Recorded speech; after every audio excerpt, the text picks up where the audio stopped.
नमस्कार, आप देख रहे हैं संगम एक्सप्रेस न्यूज और मैं हूं आपके साथ वैशाली। मध्य प्रदेश के पूर्व मुख्यमंत्री और कांग्रेस नेता दिग्विजय सिंह ने अपने बेटे जयवर्धन सिंह के साथ महाकुंभ 2025 के अवसर पर प्रयागराज के त्रिवेणी संगम में माघ पूर्णिमा के दिन आस्था की डुबकी लगाई। स्नान के बाद उन्होंने कहा, हर आदमी को अपनी आस्था बनाए रखना चाहिए। पिछले 3 कुंभ में हम स्नान करने आए थे। मेरे लिए ये राजनीतिक विषय नहीं है, आस्था का विषय है। दिग्विजय सिंह ने महाकुंभ में हुई दुर्घटनाओं पर भी टिप्पणी की। उन्होंने कहा कि जो कुंभ में दुर्घटना हुआ था वह दुख की बात थी।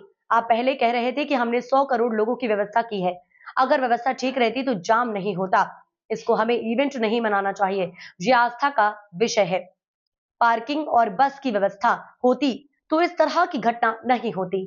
उनके बेटे जयवर्धन सिंह ने भी इस अवसर पर अपने एक्स पूर्व में ट्विटर हैंडल पर लिखा, आज प्रयागराज में मेरे पिता दिग्विजय सिंह के साथ महाकुंभ माघ पूर्णिमा के पावन दिन पर त्रिवेणी संगम में स्नान करने का सौभाग्य प्राप्त हुआ।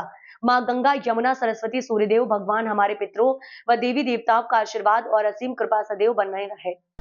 इसमें मैं तो इतना ही कहूंगा कि हर व्यक्ति की आस्था जहां है उस पर उसे कायम रहते हुए और इस देश में जो एक सर्वधर्म समभाव का एक हमारा चरित्र है, सभी धर्मों के प्रति सम्मान, उसको हम लोग मानते हुए मैं तो ये पिछले 3 कुंभ में मैं यहाँ पर स्नान करने आया हूँ।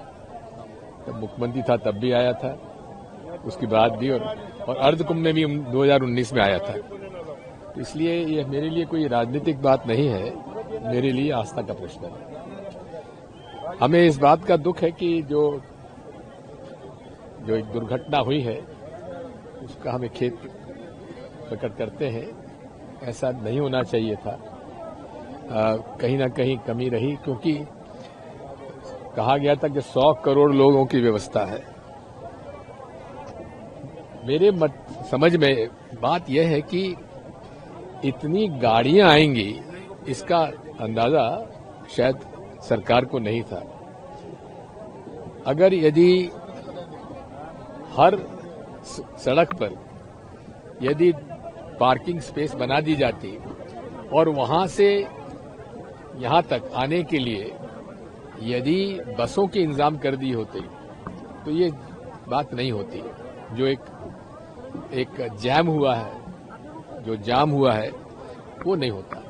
इतना जरूर है कि इतनी बड़ी व्यवस्था में थोड़ा कमी तो रह जाती है, लेकिन जो इसको एक हाइप दिया गया, चारों तरफ से लोग आए और जो इसको एक इवेंट के रूप में बनाया गया, इसको हम लोग इवेंट नहीं मानना चाहिए। ये तो हमारे आस्था का प्रश्न है, जिसकी जैसी आस्था है वो करता है।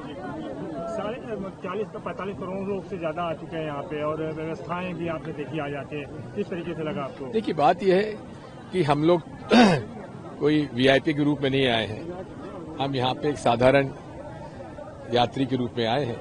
इसलिए वीआईपी का जो मूवमेंट है उसकी वजह से भी काफी दिक्कत आती है।